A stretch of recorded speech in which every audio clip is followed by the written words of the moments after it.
Agora a gente começa uma análise do tubo de Venturi, que é, na verdade, um arranjo onde você pode perceber as variações de velocidade e de pressão de um fluido que passa pelo tubo, variações em função das mudanças na forma, né, as deformidades provocadas aqui por um estrangulamento bem na parte central desse tubo. O que você vai observar é, com a diminuição da vazão, você vai ter alterações na velocidade e na pressão, como a gente já vai ver de imediato. As aplicações, elas são praticamente ilimitadas.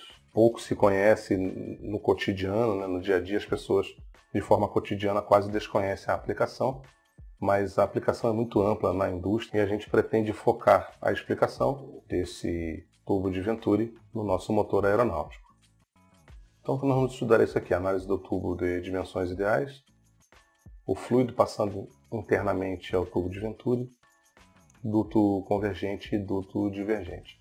Então, um tubo de dimensões ideais é aquele onde o diâmetro de entrada é igual ao diâmetro de saída, a resistência ao avanço, à medida que o ar vai passando, é considerada desprezível, então é um tubo com resistência considerada desprezível, e o que você observa é isso.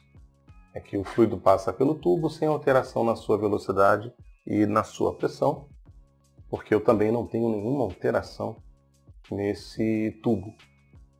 Ao contrário, o tubo de Venturi ele tem um estrangulamento aqui no centro, e agora nós vamos analisar o fluido que passa de um ponto ao outro, né? Passando por esse estrangulamento e depois passando por uma expansão, né? Ou seja, do meio até a saída do tubo eu tenho um alargamento que também vai provocar alterações na pressão e na velocidade. Primeiro a gente tem que lembrar do princípio de Pascal, que diz que a pressão aplicada em um ponto de um fluido, então esse fluido pode ser um líquido ou um gás. No nosso exemplo vamos usar um gás, mas a pressão aplicada em um ponto de um fluido, pela lei de Pascal, ela é a mesma em todos os pontos. Então, pelo menos nessa região aqui, ó, a pressão que está aqui onde está o meu cursor, é a pressão também que entra no tubo. Essa pressão que entra no tubo vai me dar indicação de velocidade de pressão. Então, esse fluido já tem a sua velocidade de pressão, à medida que ele passa, e ele vai sofrer uma alteração nesse afunilamento. O que acontece com esse afunilamento é que o escoamento acaba aumentando, ou seja, o fluido de saída ele acaba motivando a saída, o aumento de velocidade, e com isso vai haver uma diminuição da pressão que ocorre nas paredes desse duto convergente. Então é isso que acontece no duto convergente. Qual o resultado?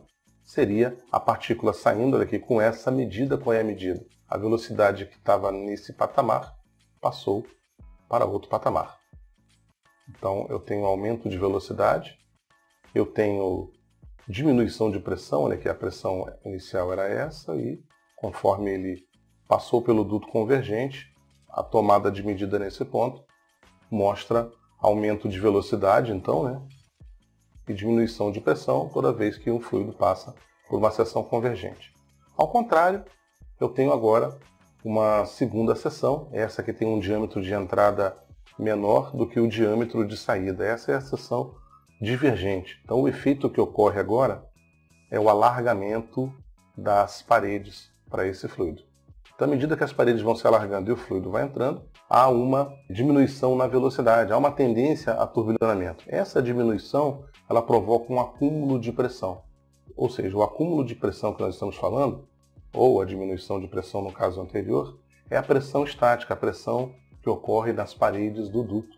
Então aqui nesse caso vai haver um aumento de pressão devido a essa diminuição da velocidade do fluido. Onde eu costumo medir essa diminuição de velocidade e aumento de pressão? É nesse ponto. Então, nesse ponto, com as sondas de medida, o que eu percebo? A velocidade que era maior diminuiu, foi aqui para cima, saiu desse ponto e foi para cá. E a pressão, que estava menor, estava nesse ponto, olha aqui, ela aumentou e foi para a parte central do instrumento. Então, foi isso que a gente viu.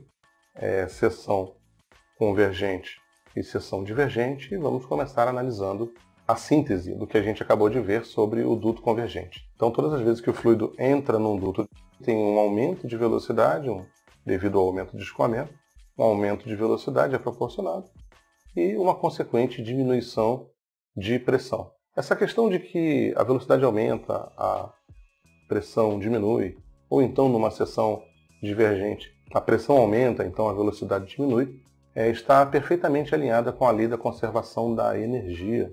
Então é por isso que você tem esse tipo de compensação. Então, como eu havia dito no início, as aplicações são ilimitadas, mas no senso comum as pessoas é natural que tenham dificuldade de encontrar a aplicação disso no mundo prático, a não ser que elas trabalhem na área técnica. Então nós vamos agora mostrar a aplicação do nosso duto convergente aplicado no movimento da turbina. Então a função aqui desse duto convergente é auxiliar a transformação da energia cinética dos gases em movimento na roda de turbina. Então essa parte aqui é a parte giratória e essa outra parte é a parte estática. Essa parte estática, ela funciona como uma orientadora dos gases queimados para que os gases queimados incidam no ângulo correto para que a turbina, aí sim, ela gire na maior velocidade possível. Então, para que a turbina tenha maior eficiência, o ângulo de incidência dos gases queimados, ele precisa ser calculado, ele precisa fazer parte de toda essa engenharia de produção. Então, embora a figura seja bidimensional, eu tenho esse duto injetor formado por palhetas, ou palhetas estáticas ou aletas orientadoras que simplesmente recebem os gases queimados. Todas elas, né? Não só essa aqui, eu coloquei o desenho para que você realmente enxergue agora um duto convergente, mas todas elas aqui, ó, que eu também tenho a entrada maior do que a saída, então esse fenômeno ocorre ao longo dos 360 graus ali do giro da turbina. Isso acontece simultaneamente em todos os lados. Então agora com este desenho você já pode perceber o duto convergente com uma entrada maior do que a saída, e o fenômeno é esse aqui, ó, aumento de velocidade. Então esses gases queimados, além de ser orientados, eles também têm um aumento de velocidade e uma diminuição de pressão. E como essa estrutura é estática, né, estatora, ela acaba proporcionando o ângulo perfeito de incidência para maior giro da turbina. Então inicialmente eu tenho o impacto dos gases queimados gerando um impulso na turbina, devido ao impacto. Acontece que esses gases queimados também vão sair, né? Eles vão passar pela turbina e o ideal seria que eu tivesse uma organização com aumento de velocidade, né?